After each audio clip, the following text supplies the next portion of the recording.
The rain fell hard on the streets of Seoul. It was past midnight, and most people were safe in their homes. But Taeho was not most people.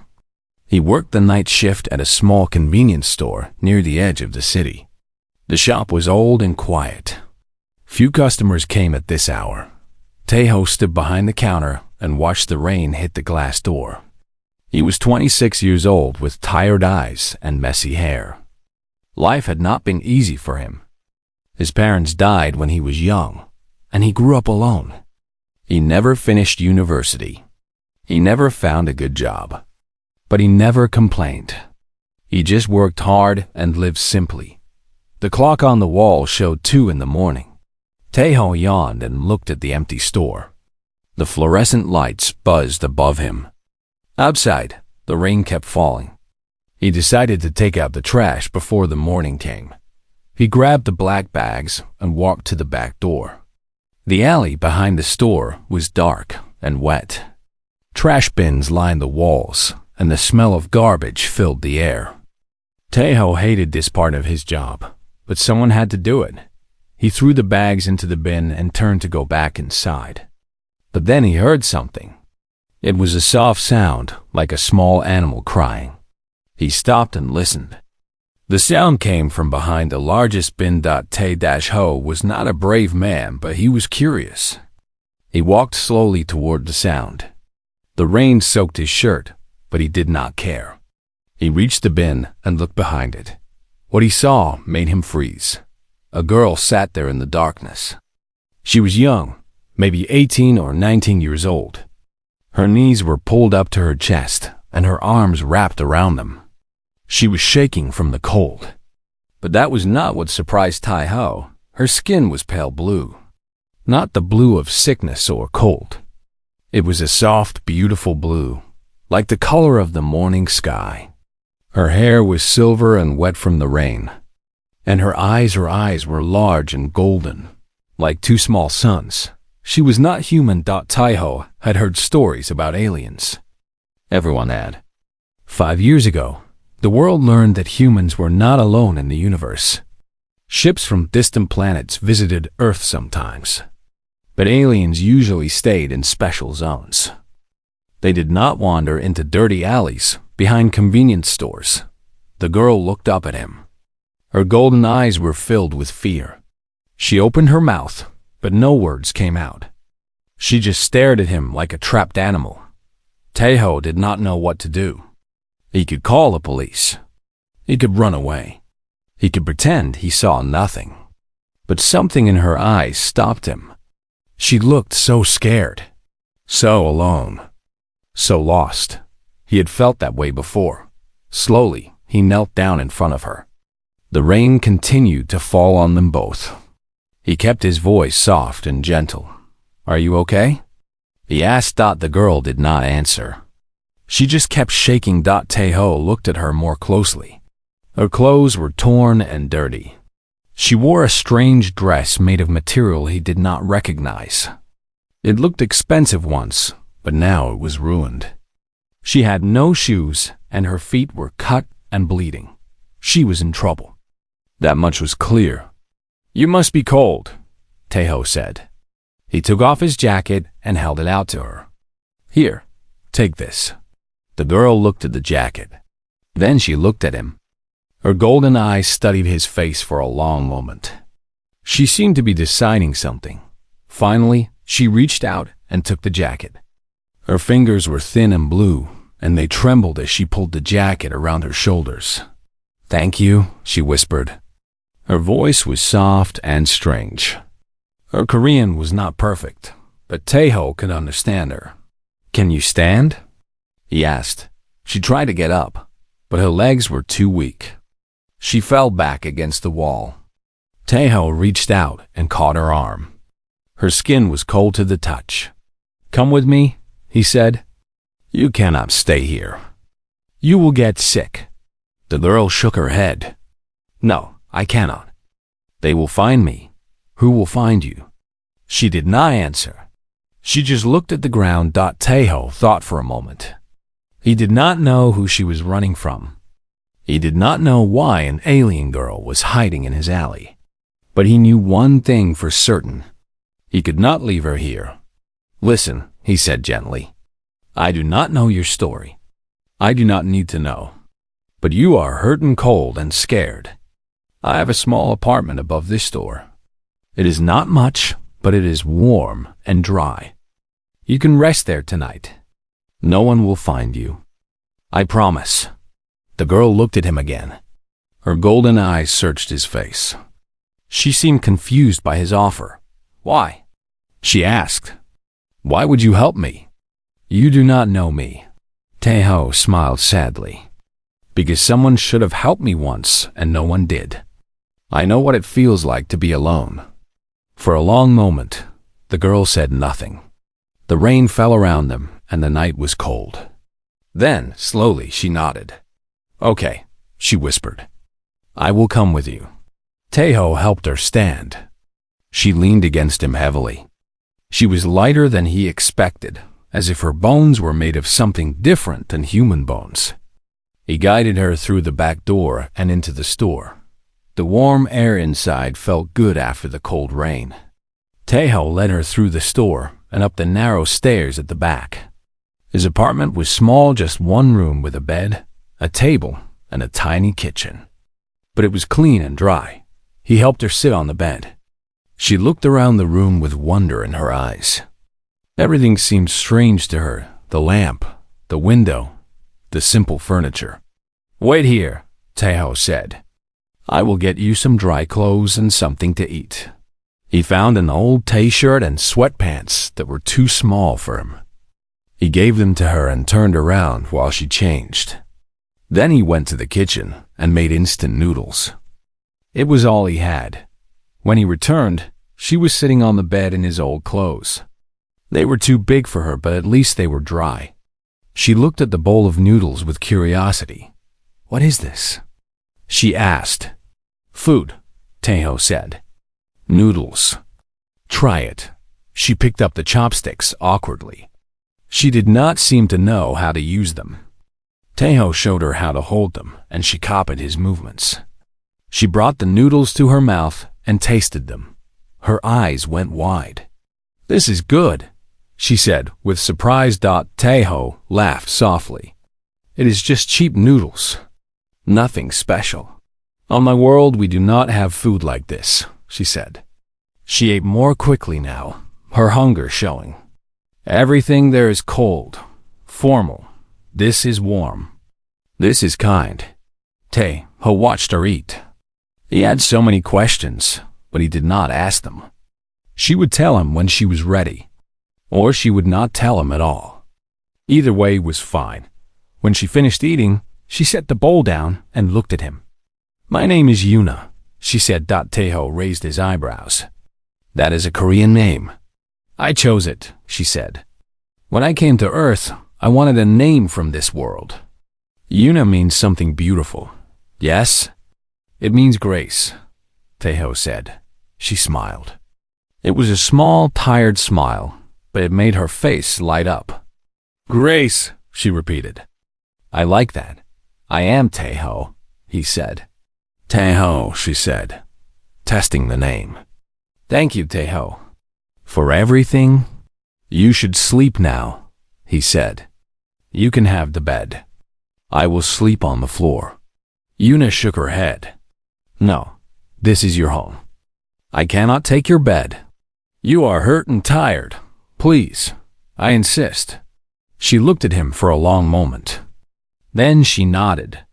She lay down on the bed, and Taeho covered her with a blanket. Within minutes, she was asleep. Taeho sat on the floor and watched her. Her blue skin seemed to glow faintly in the dim light. Her silver hair spread across the pillow like moonlight on water. She looked peaceful now. The fear was gone from her face. He did not know who she was.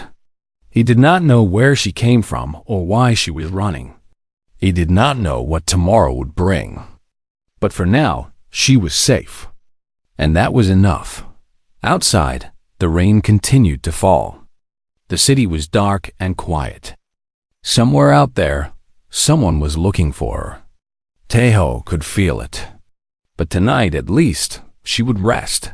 He closed his eyes and listened to the rain. His life was about to change. He did not know it yet, but everything was different now. A homeless alien girl had appeared in his alley, and nothing would ever be the same again.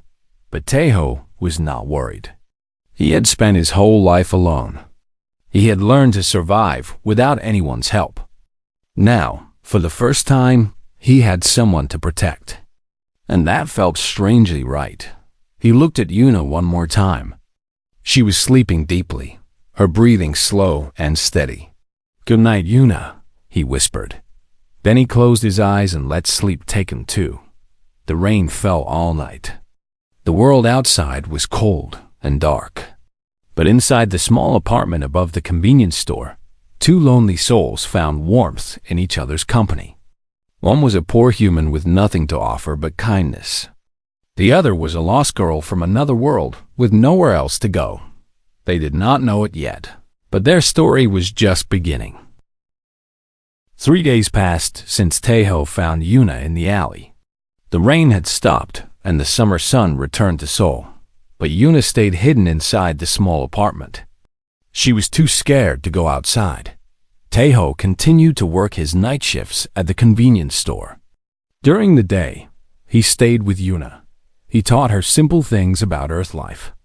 How to use the television. How to work the shower. How to make tea. She learned quickly, but everything amazed her.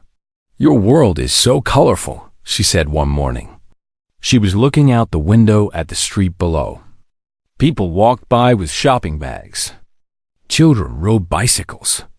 A woman walked her small dog. "Is your world not colorful?" Tejo asked. Yuna shook her head. "Valora is cold. The sky is always gray. The buildings are tall and silver. Everything is perfect, but nothing is alive. Not like this." She pressed her hand against the glass. Her blue fingers left no marks. "Here, I can hear birds singing. I can smell flowers. I can feel the sun on my skin." She turned to look at him. "On Valora, we have none of these things." Tejo felt sad for her. He had always thought his life was simple and boring. But to her, even the smallest things were wonderful. "Would you like to go outside?" he asked. "We could walk around the block. Just for a few minutes." Fear flashed in her golden eyes. "No, I cannot. What if someone sees me? We could cover your skin. I have a hat and a long jacket. No one will notice." But Yuna shook her head firmly. "You do not understand. The people who are looking for me, they have technology you cannot imagine. If I step outside, they might detect me. I cannot take that risk." Tejo did not push her. He could see how scared she was. Whatever she was running from, it must be terrible. The days went on. Tejo and Yuna fell into a routine. He worked at night and slept in the morning. She stayed awake during the day, watching television and reading the books he brought her. They ate meals together and talked for hours. Slowly, Yuna began to share more about herself. "I was born on Valora," she said one evening. They were eating rice and vegetables that Tejo had cooked. "It is a planet far from here, many light years away. My people are called the Valorans. We are old, much older than humans. Our civilization has existed for thousands of years. What are your people like?" Tejo asked. Yuna thought for a moment. "We are controlled. Everything on Valora follows rules. There is a proper way to speak, a proper way to dress, a proper way to live. From birth, we are taught to be perfect. That sounds hard." "It is all I knew," she said. "I thought it was normal. I thought every world was like this. But then I came to Earth." She looked at him with wonder in her eyes. "Humans are so different. You laugh loudly. You cry openly. You say what you feel. On Valora, emotions are weakness.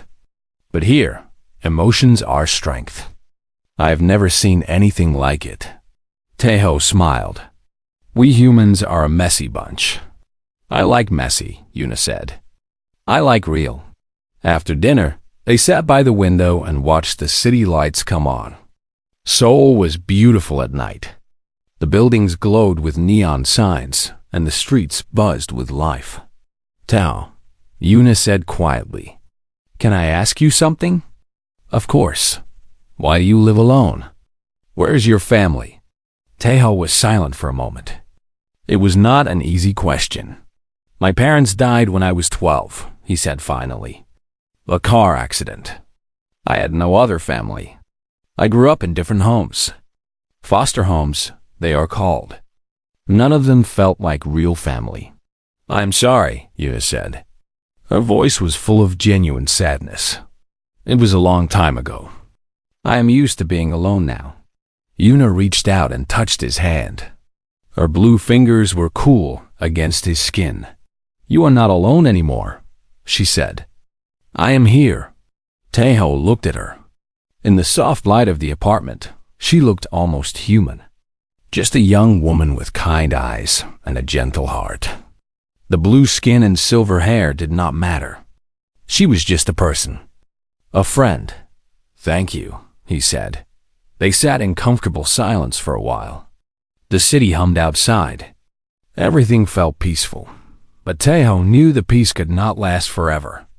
Una was hiding from someone. Sooner or later, he needed to know the truth. Una, he said carefully, I do not want to pressure you. But can you tell me why you are running? Who are you hiding from? Una pulled her hand back. She looked down at the floor. For a long moment, she did not speak. I come from a wealthy family, she said at last. My father is one of the richest merchants in the galaxy. He owns ships, stations, entire moons. He trades goods between 100 worlds. On Valora, he's like a king. Taeho listened quietly. But wealth comes with expectations, Una continued. My father has plans for me. He has always had plans. What I wear, what I study, who I talk to. Every part of my life is controlled. Her voice grew bitter. When I turned 18, he announced my engagement. He had made a deal with another powerful family. I would marry their son, a lord named Kale. The marriage would join our families and double our wealth. To my father, it was a perfect business deal. You did not want to marry him, Taeho said. I had never even met him. Una's eyes flashed with anger. My father sold me like cargo. He did not ask what I wanted.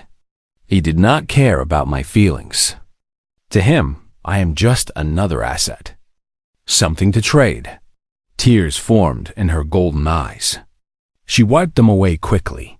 So, I ran. I stole a small ship and flew as far as I could. I ended up here, on Earth. I crashed in a forest outside the city. I walked for days until I found this place. I had no money, no food, nothing. I hid in that alley because I had nowhere else to go. Taeho felt his heart ache for her. She was not just running from an arranged marriage. She was running from a life without choice, without freedom. What about this lord? He asked. This Kale, what is he like? Una's face went pale. He is cruel. I have heard stories about him. He treats people like objects. He has hurt others before. Women who belong to him. She shivered. I would rather die than marry him. Then you will not marry him, Taeho said firmly. You will stay here, as long as you need. Una looked at him with surprise. You would do that for me? You would let me stay even though it might bring danger to you? You are my friend now, Taeho said simply. Friends help each other. Fresh tears fell from Una's eyes. But this time, they were tears of gratitude. On Valora, we do not have friends like you, she said. Everyone wants something. Everyone has an agenda. But you want nothing from me. You just want to help. I do not understand it. Taeho shrugged. That is just how humans are. At least, the good ones. We help each other because it is right, not because we expect something in return. Yuna stared at him like he was the alien, like he was the strange one from another world. Humanity is remarkable, she whispered. My people have technology you cannot dream of. We live for hundreds of years. We have conquered space itself. But we have lost something important. Something you still have. What is that? Kindness, she said. Real, honest kindness. Without conditions. Without profit. Taeho did not know what to say. He had never thought of himself as remarkable. He was just a convenience store worker with no education and no future. But to Yuna, he was something special. The next few days were good. Yuna grew more comfortable. She laughed more easily. She asked questions about everything: Korean food, Korean music, Korean history. Taeho answered as best he could. He taught her to play simple card games. She won every time because she could calculate probabilities faster than any human. But she always celebrated her wins with such joy that Taeho did not mind losing. One night, Taeho brought home a small cake. It was nothing fancy, just a cheap cake from the convenience store. But Yuna acted like he had given her a treasure. What is this for? She asked. No reason, Taeho said. I just thought you might like it. Yuna cut 2 slices and handed one to him. She took a bite of hers and closed her eyes. This is wonderful, she said. Sweet things are forbidden on Valora. They say sugar makes the mind weak. That sounds ridiculous, Taeho said. It is, Yuna agreed. Everything on Valora is ridiculous. I just could not see it before. They ate their cake and talked until late into the night. Yuna told him about Valoran music, which was mathematical and precise. Taeho played her Korean pop songs on his phone, and she danced around the small apartment with complete abandon. Your music is chaos. She laughed. Wonderful, beautiful chaos. Taeho watched her spin in circles, her silver hair flying around her. She looked so happy, so free. This was probably the first time in her life she could just be herself. And in that moment, Taeho made a silent promise. He would protect her, no matter what came, no matter who was looking for her. He would keep her safe. He did not know that the search had already begun. He did not know that ships from Valora were already in Earth's orbit. He did not know that a powerful commander had been sent to find the missing daughter of the galaxy's richest merchant. He did not know that their peaceful days were almost over. But for now, in the warmth of a small apartment above a convenience store, a human and an alien shared cake and laughter. For now, they were safe. For now, they had each other. And that was enough. The ship hung silently above Earth like a silver moon. It was enormous, longer than any building in Seoul, and it gleamed in the light of the sun. Inside, hundreds of Valoran soldiers waited for orders. Commander Daesung stood on the bridge and looked down at the blue planet below. He had chosen a human name for this mission, just as many Valorans did when they visited Earth. It helped with the negotiations. Humans were strange creatures who trusted names they could pronounce. He was tall and sharp-featured, with skin the color of winter ice and eyes like polished steel. His uniform was decorated with medals from dozens of campaigns. He had served the great families of Valora for over 200 years. He had never failed a mission. He would not fail this one. Report, he said. His voice was cold and efficient. A young officer stepped forward. Sir, our scanners have detected faint traces of Valoran technology in the northern region of this continent. The signal is weak. She must be hiding her energy signature, but she is here. Yes, sir. Definitely on this planet. Daesung nodded slowly. Finding the girl would take time. Earth was large, and humans were everywhere. But patience was a virtue the Valorans had mastered long ago. Begin the ground search, he ordered. Send teams to all major cities. Make contact with the human authorities. Offer them rewards for information. What kind of rewards, sir? Whatever they want. Money, technology, medicine. The merchant has authorized unlimited resources. Daesung smiled coldly. His daughter is very valuable to him. The officer bowed and hurried away to deliver the orders. Daesung turned back to the window. Somewhere down there, a frightened girl was hiding. She thought she could escape her fate. She thought she could run from her responsibilities. She was wrong. In Seoul, the news spread quickly. Taeho first heard about it from a customer at the convenience store. An old man came in to buy cigarettes and would not stop talking about the aliens. Did you hear? The old man said excitedly.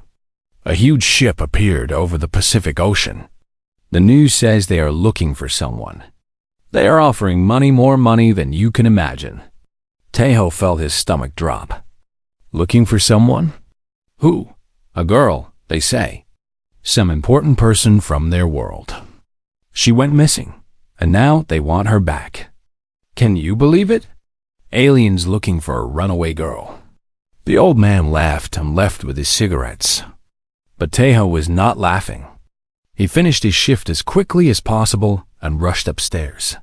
Yuna was sitting by the window, but she moved back into the shadows when she saw his face. You heard, she said quietly.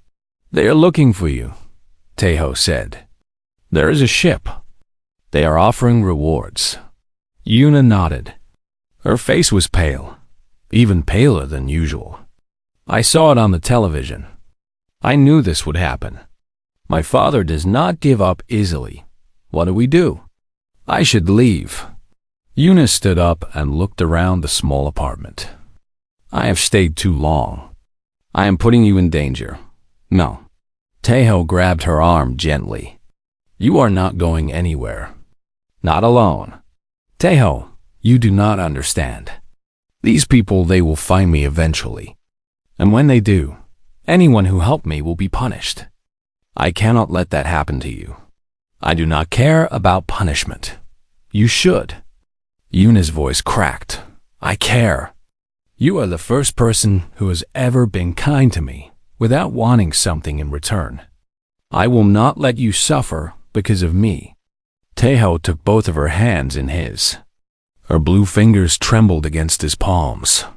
Listen to me, he said firmly. I have nothing to lose.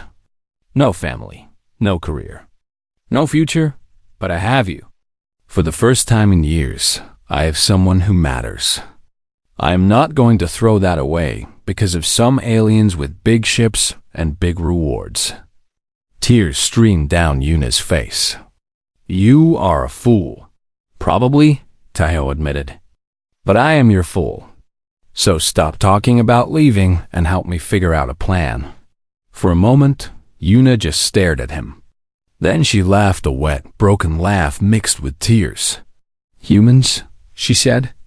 You are all insane. Yes, but in a good way. They sat down together and tried to think. The situation was bad, but not hopeless. Yuna explained that Valoran technology, while advanced, had limits on Earth.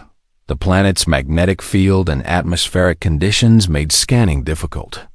As long as she stayed hidden and did not use any Valoran devices, she was hard to detect. But they will search on foot too, she said. They will ask questions. Show pictures. Someone might recognize me. Then, we need to change how you look, Taeho said. Can you? I do not know. Change your skin color? Yuna shook her head. My biology does not work that way. But there might be something else we can try. She went to the corner where she had hidden her small bag of belongings, the only thing she had brought from Valora.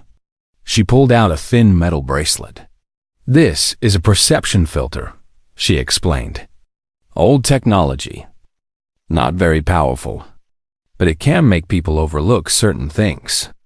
If I wear it, humans will see my blue skin and silver hair, but their minds will not register them as strange. They will forget what they saw a moment later. Will it work on Valorans? No, they know how to see through it. But it might help me hide from human informants. Taeho nodded.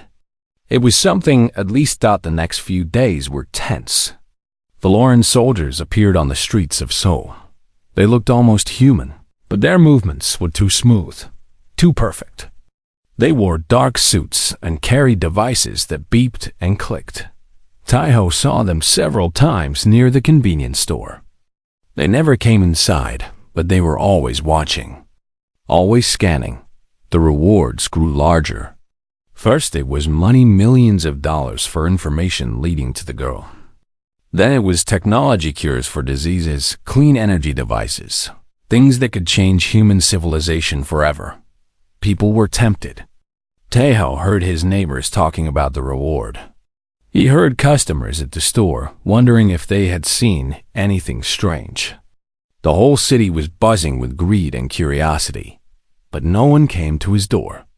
No one suspected the tired convenience store worker with the small apartment upstairs. Yuna's perception filter seemed to work.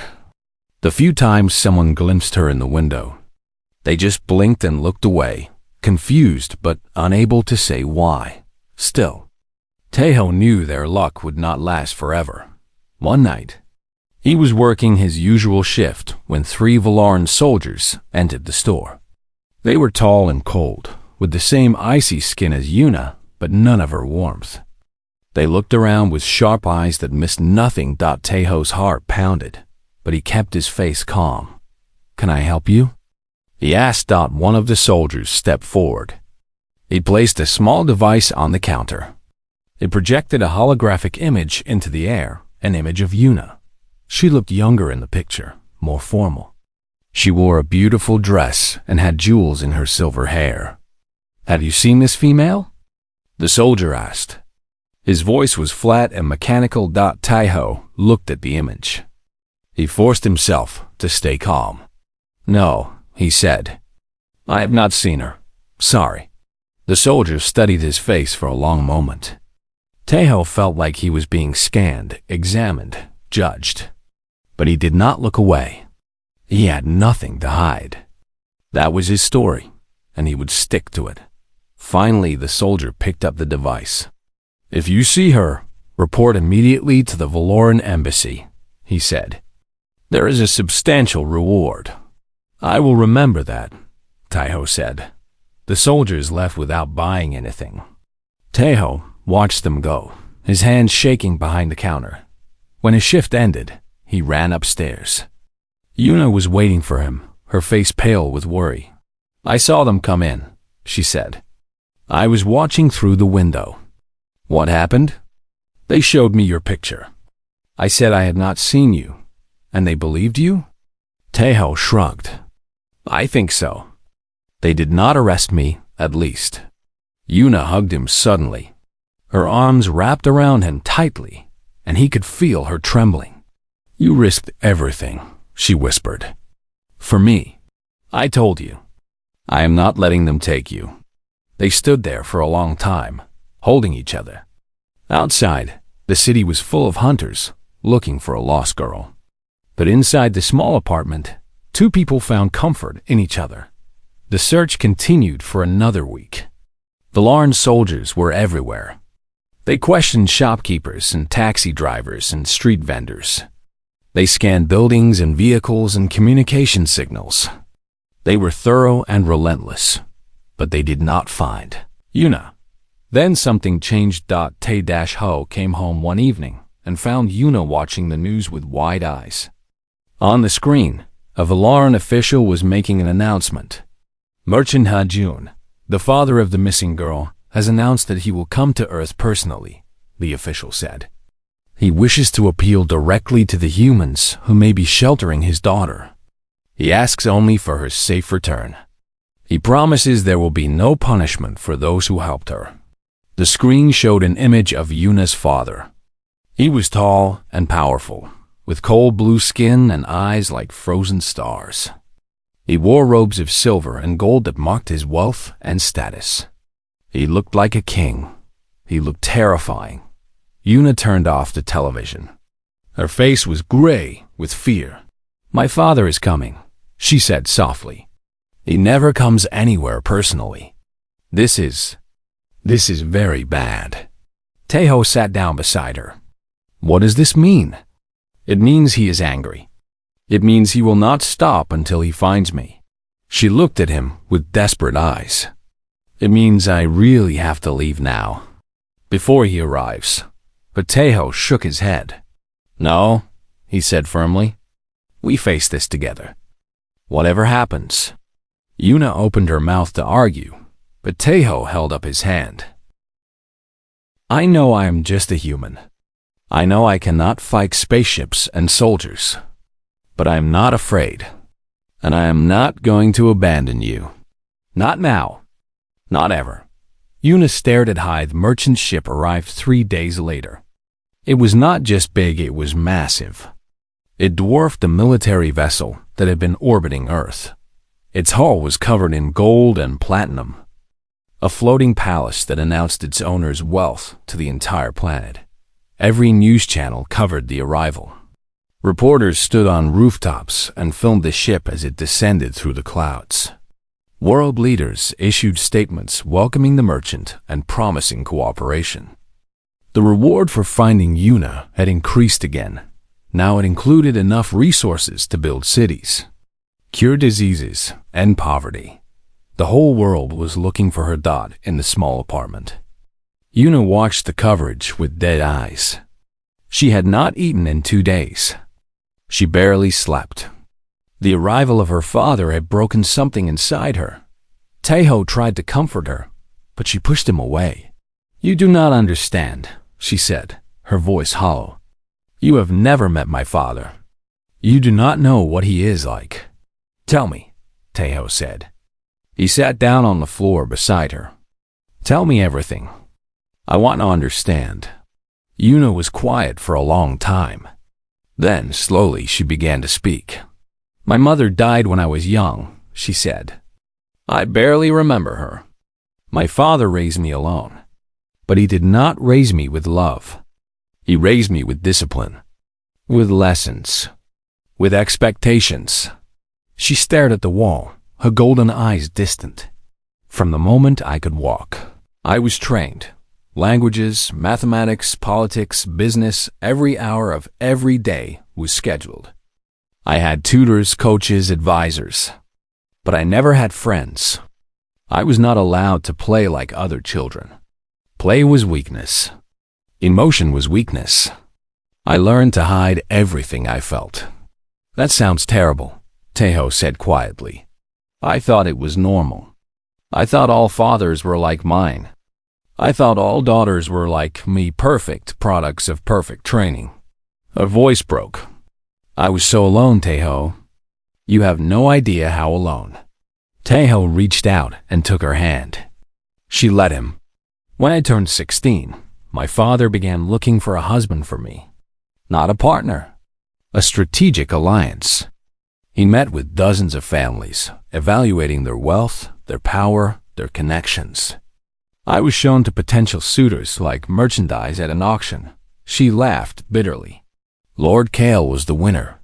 His family owns half the mining operations in 3 systems. The marriage would make my father the wealthiest being in the known galaxy. How could he refuse?" "Did you ever meet Kale?" Yuna shivered. "Once, just once. My father arranged a formal introduction. Kale came to our home with his guards and his servants. He was tall and handsome, but his eyes..." She closed her eyes. "His eyes were empty, dead. He looked at me like I was an object, something he had purchased." "What did he say to you?" "He said I was acceptable, that I had good genetics and proper training, that I would produce strong heirs." Tears rolled down her cheeks. "He did not speak to me. He spoke about me, as if I was not even there, as if I was furniture." Taeho felt anger rising in his chest. Real, burning anger. "Later, I learned more about him," Yuna continued. "He had been married before, 3 times. His previous wives had accidents, One fell from a balcony. One disappeared during a trip. One took her own life. There were no investigations. No consequences. Kale was too rich, too powerful. He could do whatever he wanted. And your father still wanted you to marry him? My father did not care. The alliance was too valuable. When I tried to tell him about Kale's past, he called me ungrateful. He said I was being childish. He said I should be honored that such a powerful lord wanted me. She opened her eyes and looked at Taeho. That was when I decided to run.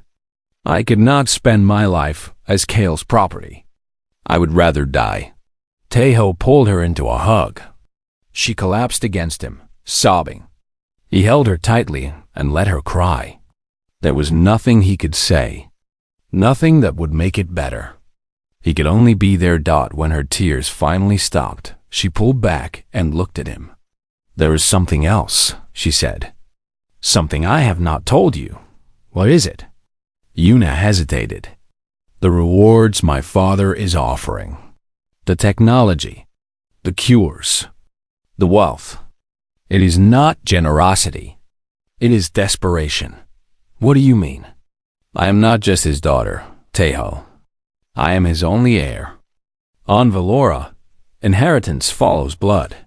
If I do not marry and produce children, everything my father built dies with him. His wealth, his power, his legacy, all of it depends on me. She stood up and walked to the window. My father does not love me. He never has. But he needs me. Without me, he is nothing. Just a rich old man with no future. She turned back to face him. That is why he came to Earth personally. Not because he misses me. Because he cannot afford to lose me. Taeho absorbed this information slowly. It made sense. The massive rewards, the personal visit, the desperate search, it was not about a father's love. It was about business. It was about legacy. What will happen if he finds you? Taeho asked. He will take me back to Valora. The wedding will happen as planned. Kale will own me. And eventually, I will have an accident just like his other wives. Her voice was flat, accepting. That is my future, unless I stay hidden forever. Taeho stood up. His mind was racing. Then we make sure he does not find you. How? He has unlimited resources. His soldiers are everywhere. It is only a matter of time. There must be something we can do. Some way to stop him. Yuna shook her head sadly. On Valora, my father is above the law. There is no authority that can challenge him. Even if humans tried to help me, what could they do? Earth is primitive compared to Valoran technology. Your entire planet could not stop my father if he decided to take me by force. Then we do not fight him with force. Yuna looked at him curiously. What do you mean? Taeho paced around the small room. He was thinking hard. Your father cares about his image, right? His reputation? More than anything. His business depends on it. No one would trade with a merchant who cannot be trusted. So what would happen if the whole galaxy knew the truth? About Kale? About the forced marriage? About how he treats his own daughter? Yuna's eyes widened. It would be a scandal, but no one would believe me. I am just his daughter. My word against his. What if there was proof? Records? Evidence? I do have some things. Yuna went to her bag and pulled out a small device. Before I left, I copied files from my father's private server. Communications between him and Kale's family, agreements, payment records. I do not know what I thought. I just wanted proof. Taeho took the device carefully. Can we share this? Send it to news organizations? Other planets? It would destroy my father. His reputation. His business. Everything. Are you okay with that? Yuna was silent for a long moment. Then she nodded slowly. He was willing to sacrifice me for his legacy. I suppose it is only fair that his legacy pays the price. But before they could plan further, There was a knock on the door. Tejo and Yuna froze. They looked at each other in terror. No one ever knocked on that door. No one knew Yuna was there. The knock came again.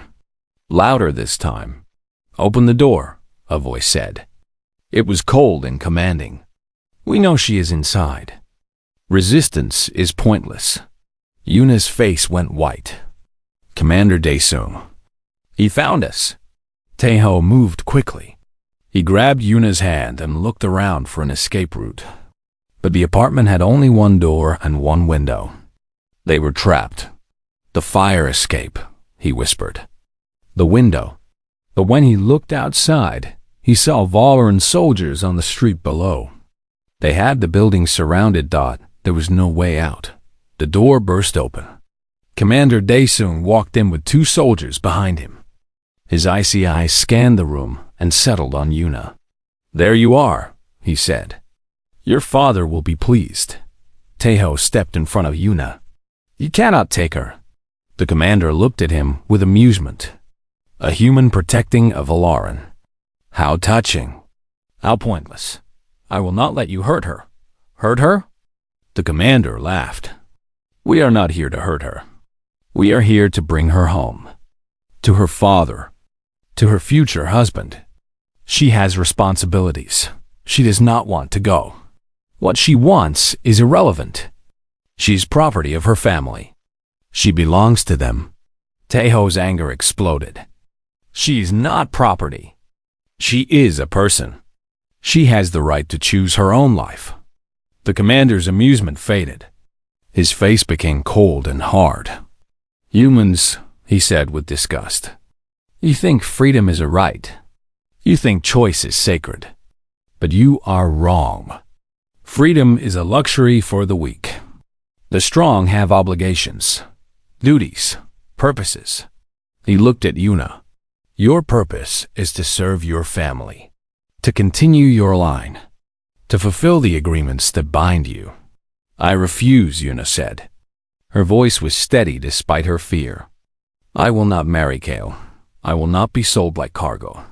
You have no choice. There is always a choice." The commander sighed and gestured to his soldiers. "Take her." The soldiers moved forward. Tejo threw himself at them, but they pushed him aside easily.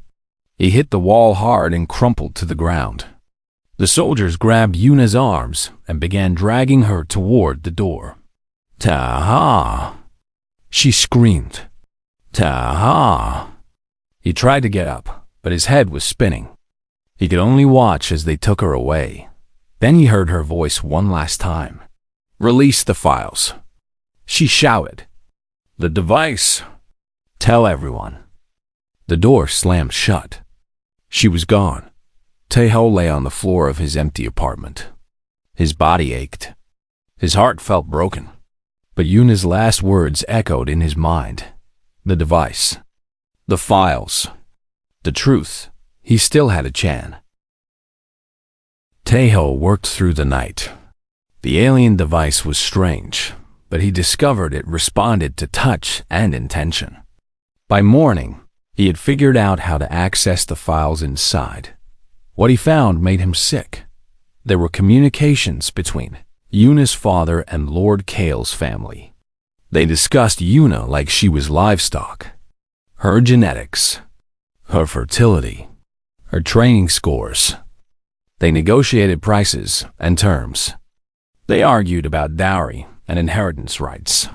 There were also reports about Kale's previous wives. Medical records. Security footage. Evidence of abuse that had been buried and hidden. The truth about those accidents was clear. They were not accidents at all. Te-Ho copied everything. He did not know how to reach alien news organizations, but he knew how to reach human ones. He sent the files to every major news channel on Earth. He posted them on social media. He emailed journalists and activists and human rights organizations. Within hours, the story exploded. The whole world was talking about it. News anchors read the communications on air.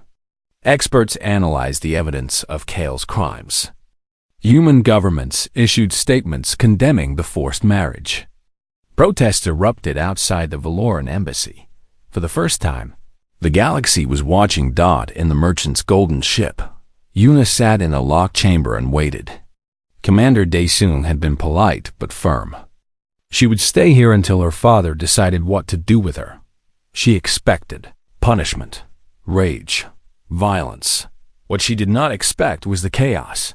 She heard shouting in the corridors, running footsteps, alarms. Something was happening, but no one told her what. Then the door opened, and her father walked in. Merchant Hajun was ancient by human standards, over 400 years old. But Valorans aged slowly, and he looked like a man in his prime. His silver hair was perfectly arranged. His robes shimmered with wealth. His face was carved from ice. He stood before his daughter and said nothing for a long moment. "Do you know what you have done?" he finally asked. His voice was quiet, dangerous. "I have done nothing," Yuna said. "I was locked in here. Your human friend released the files. The evidence. The whole galaxy is talking about Lord Kale's crimes. About our arrangement. About how I tried to sell my own daughter to a murderer." Yuna felt a spark of hope. Taeho did that? He did more than that. He gave interviews. He told your story. He made the entire human race sympathize with you. Her father's jaw tightened. The Galactic Council is demanding an investigation. Other merchants are canceling their contracts with me. My reputation, the reputation I built over 2 centuries, is crumbling. Good, Yuna said. The word escaped before she could stop it. Her father's eyes flashed with anger. For a moment, she thought he would hit her. But he controlled himself. "You think this is a victory?" he said coldly. "You have embarrassed our family. You have destroyed our alliance with Lord Kale. You have cost us trillions in broken contracts. I do not care about money. Of course you do not. You have never earned anything in your life. Everything you have was given to you by me." Yuna stood up. She was tired of being afraid, tired of being controlled. "You gave me nothing," she said. "You gave me training and expectations and schedules. You gave me loneliness. You gave me a prison disguised as privilege. But you never gave me love. You never gave me choice. You never gave me freedom." Her father stared at her. "A human taught me what kindness looks like," Yuna continued. "A poor man with no power and no wealth showed me more warmth in 2 weeks than you showed me in 20 years. He asked nothing from me. He expected nothing. He just wanted to help. He wanted the reward. No, he refused the reward. When your soldiers showed him my picture, he lied to protect me. When they offered him everything, he said no." She smiled despite her tears. "That is humanity, father. That is what you will never understand. They do not help each other for profit. They help because it is right." Her father was silent. Something flickered in his icy eyes, confusion maybe, or doubt. "I want to meet this human," he said finally. "Bring him to me." 1 hour later, Taeho stood in the golden ship, surrounded by armed guards. He had been taken from his apartment by Valoran soldiers. He expected to be killed. Instead, he was brought to a throne room that gleamed with precious metals. Merchant Hajun sat on a massive chair at the center of the room. Yuna stood beside him, her face pale but hopeful. The merchant studied Taeho with cold curiosity. "So you are the human who ruined my plans," he said. Taeho swallowed his fear. "I am the human who told the truth.